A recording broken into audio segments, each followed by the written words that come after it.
और देखिए, सुबह सुबह हमारे दिन की शुरुआत जिस चीज से होती है वो है टूथपेस्ट। जी हाँ, टूथपेस्ट हमारी रोजमर्रा की जिंदगी में एक अहम भूमिका निभाता है, क्योंकि सुबह उठने के बाद हम लोग सबसे पहले टूथपेस्ट से ही अपने दांतों की सफाई करते हैं। लेकिन क्या कभी आपने इसी टूथपेस्ट इस्तेमाल करते समय सोचा है कि आखिर ये वेज है या फिर नॉन वेज?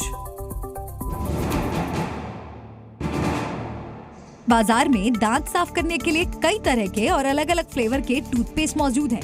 हालांकि बहुत कम लोग जानते हैं कि जिस टूथपेस्ट का वो इस्तेमाल कर रहे हैं वो वेज है या नॉन वेज, क्योंकि रोजाना इस्तेमाल होने वाला आपका टूथपेस्ट वेज ही नहीं बल्कि नॉन वेज भी हो सकता है।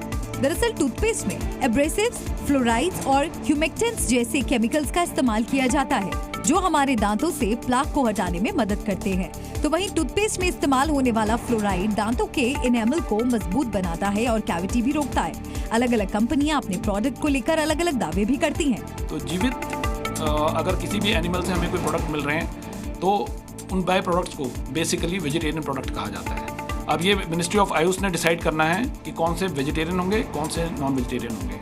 आजकल कई टूथपेस्ट में फ्लेवरिंग एजेंट, एंटीबैक्टीरियल एजेंट और नेचुरल एलिमेंट भी मिलाए जाते हैं, जो दांतों को साफ करने में मदद करते हैं। हालांकि कुछ घटनाओं के सामने आने के बाद इस बात पर बहस छिड़ गई कि क्या टूथपेस्ट में नॉनवेज मटेरियल भी मिलाया जाता है। वहीं छुट्टी पर आया अग्निवीर लुटेरा बन गया। जी हाँ, बताया गया कि आरोपी अपने भाई और दोस्त के साथ मिलकर लूटपाट करने लगा। फिलहाल पुलिस ने कुल 3 लोगों को गिरफ्तार कर लिया है।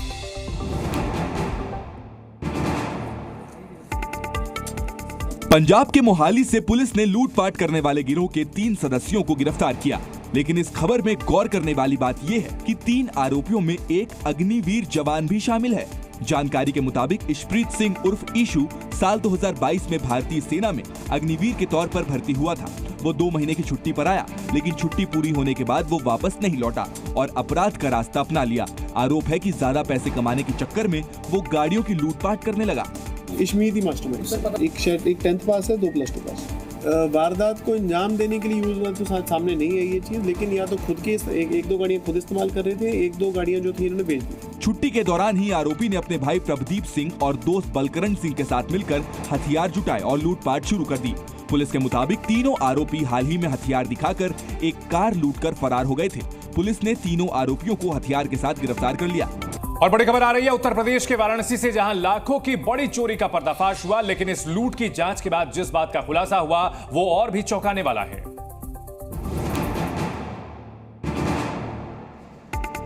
यूपी के वाराणसी से लूट का एक ऐसा मामला सामने आया है जहां खुद कानून का रक्षक ही लुटेरा निकला। करीब 42 लाख की इस लूट में एक दारोगा भी शामिल था, जिसे पुलिस ने गिरफ्तार कर लिया है। आरोपों के मुताबिक दारोगा ने अपने साथियों के साथ मिलकर 2 सर्राफा कारोबारियों से करीब 42 लाख की लूट को अंजाम दिया था। अब दारोगा समेत 3 आरोपियों को गिरफ्तार कर लिया गया है। पीड़ित सराफा कारोबारी सोना खरीदने के लिए कोलकाता जा रहे थे, तभी दारोगा ने हाईवे पर अपने साथियों के साथ क्राइम ब्रांच की टीम बताकर बस को रुकवा लिया और सर्राफा कारोबारियों के पैसे को हवाला का पैसा बताकर कब्जे में लेकर फरार हो गया। इसमें एक जो हमारे सब इंस्पेक्टर हैं यहाँ पे पोस्टेड, उनकी भी भूमिका संदिग्ध आई। कुल 42 लाख की लूट हुई थी, जिसमें से अभी लगभग 8 लाख के अराउंड पैसा रिकवर हो गया है। दरअसल 22 जून को एक बड़े सराफा व्यापारी के 2 वर्कर फर्म के 93 लाख रुपए लेकर बस से अपने गंतव्य की ओर जा रहे थे। तभी रात में वाराणसी के रामनगर थाना क्षेत्र में उनकी बस को कुछ लोगों ने रुकवाया और लूट को अंजाम दिया। एक बड़ी खबर यह है कि हलाल और हराम को लेकर अभी तक जो बहस खाने की चीजों पर चल रही थी वो अब स्टॉक एक्सचेंज तक पहुंच गई है। जी हां, हैरान मत होइए, अब मुसलमानों को यह बताया जा रहा है कि कौन सा शेयर हलाल है और कौन सा नहीं है। स्टॉक्स को हलाल और हराम के तराजू पर तोला जा रहा है। इस वेबसाइट पर बताया जा रहा है कि इस्लाम के हिसाब से किस स्टॉक को खरीदा जाए और किसे नहीं खरीदा जाए, और यह खेल किया है एक अमेरिकी कंपनी ने। यह अमेरिकी कंपनी भारत समेत दुनिया के 14 देशों के निवेशकों को हलाल और हराम शेयर्स के बारे में संपूर्ण जानकारी दे रही है। इस कंपनी का नाम है मुसफ्फा। मुसफ्फा का मतलब होता है शुद्ध या पवित्र। इस कंपनी का मुख्य काम यही है कि यह मुस्लिम निवेशकों को हलाल स्टॉक्स और हराम स्टॉक्स के बारे में बताती है।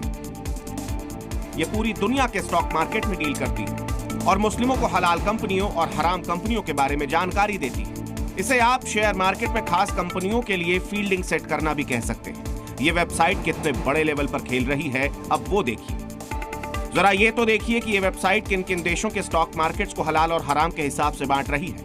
भारत के साथ साथ अमेरिका और ब्रिटेन जैसे देश भी इस वेबसाइट की रडार पर हैं। Zee News.